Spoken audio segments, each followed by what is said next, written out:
And coal politics చేసే Kothagudem MLA Kunamneni Sambasivarao TV9 cross fire లో కాస్త ఓపెన్ అయ్యారు.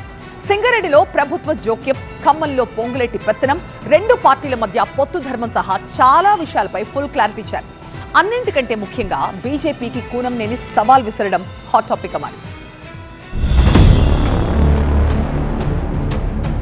టీవీ9 క్రాస్ ఫైర్ లో బీజేపీకి బిగ్ సవాల్ విసిరారు కొత్తగూడెం సిపిఐ ఎమ్మెల్యే కూనంనేని సాంబశివరావు. ఖమ్మంలో బీజేపీ ఒక్క సీటు గెలిచినా రాజకీయాలకు గుడ్ బై చెబుతానన్నారు కూనంనేని. ప్రత్యేకించి ఖమ్మం వరకు నేను ఛాలెంజ్ చేస్తా. చివరికి ఖమ్మంలో ఒక్కటి గెలిస్తే నేను ఇక్కడ ఇదే స్టూడియోకి వచ్చి ఆ రోజు రజనీకాంత్ గారు మీకు ఛాలెంజ్ చేశాను, నా తప్పని ఒప్పుకుని రాజకీయాల్లోంచి మానేసి క్రియాశీల కార్యకర్తగా ఉంటాను.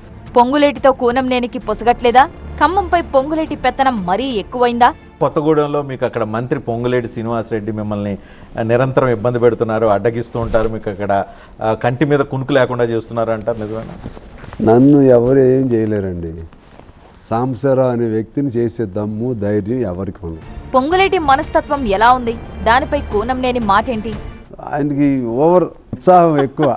సహజంగా ప్రతి దానిలో కూడా తన పాత్ర ఉండాలని మనస్తత్వం అవుతుంది. ఆధిపత్య ధోరణి అంట. అది మనం ఓపెన్గా చెప్పుకోవాల్సిందే. అది ఆధిపత్యం అంటారు, ఏమంటారు నాకు తెలియదు. కానీ అంతేనా? రెడ్డి ఖమ్మం మధ్య జరుగుతున్న వారి కింద ఖమ్మం జిల్లా వరకు అది రాదు. నిజంగానే కొత్తగూడెంపై పొంగులేటి కన్ను పడిందా? వచ్చే ఎన్నికల్లో ఆయన పోటీ అక్కడి నుంచేనా? కొత్తగూడెం సీట్ ఆయన ఆశించాడు. అవును, 2 చోట్ల చేయలేడు కదండి. ఆశించాడు, మీకు ఇది కొట్టుకుపోయారు కాబట్టి ఆయనకి ఎప్పటికైనా కొత్తగూడెం మీద కన్నుంది అనే ఒక ఆలోచన కనిపిస్తుంది. ఉండొచ్చేమో మన వ్యక్తిగత వాళ్ళ ఆలోచన. మన నెక్స్ట్ ఎలక్షన్లో 2028 ఎలక్షన్లో ఆయన పాలేరును వదిలేసి కొత్తగూడెం వస్తారని చెప్పి వినిపిస్తుంది. అది ఆయన ఇష్టం, వాళ్ళ పార్టీ ఇష్టం. మీరు వదిలేసుకోవడానికి రెడీ ఉంటారా? అట్లా కాదుగా, ఆయన వచ్చినంత మాత్రం నేను వదులుతానే ఇదేముంది. కాంగ్రెస్ దయాదాక్షిణ్యాలతోనే కూనంనేని గెలిచారా? సిపిఐ సపోర్టుతోనే ఉమ్మడి ఖమ్మంలో కాంగ్రెస్ జెండా ఎగిరిందా? కాంగ్రెస్ దయాదాక్షిణ్యాల మీద మీకు అక్కడ గెలిచారు, మీరు మిమ్మల్ని ఎవరు ఏం చేయలేరని నమ్మకంతో ఎట్లా చెప్తారు మీరు? మా దయాదాక్షిణ్యాల మీద వాళ్ళు గెలిచారని మీరు ఎందుకు అనుకోరు? ఇప్పుడు నేను మొదటిసారి అంటాను, వాడి దయాదాక్షిణ్యాల మీద నేను గెలిచాను, సంతోషం. నేను ఒక సీటు ఉంది, మిగతా సీట్లన్నీ వాళ్ళవి.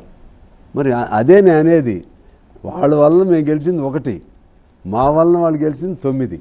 మొన్న మీరు లేకపోతే ఆ 9 గెలిచేవాళ్ళు కదా? 9 రావండి. నేను లేకపోతే అసలు ఆ వాతావరణం రాదు.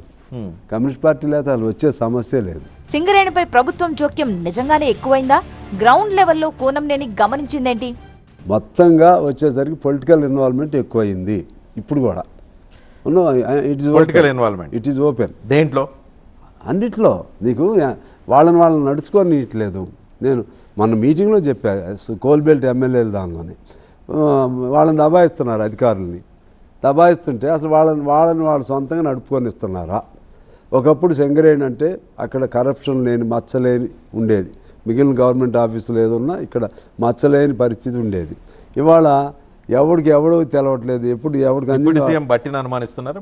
నేను బట్టి అని అట్లా వ్యక్తిగత మీ జిల్లా మంత్రి పొంగులేటిని అనుమానిస్తున్నారు? నేను వ్యక్తిగత ఎవరి పేరు చెప్పను. సీనియర్ మోస్ట్ నాయకుడు తుమ్మల నాగేశ్వరరావు అనుమానిస్తున్నారు? నేను అసలు వీళ్ళ పేర్లు చెప్పను. సిస్టమ్ మాత్రం ఇప్పుడు కూడా బాగాలేదు. మొత్తంగా తెలంగాణలో తాము ప్రతిపక్షం అంటున్నారు కూనంనేని సాంబశివరావు. కలిసి పోటీ చేసిన ప్రజా సమస్యల విషయంలో ప్రభుత్వంపై కొట్లాట మాత్రం ఆగదన్నారు. అలాగే పార్టీని మరింత బలోపేతం చేస్తూ వచ్చే ఎన్నికల్లో కనీసం 5 స్థానాల్లోనైనా పోటీ చేస్తామన్నారు.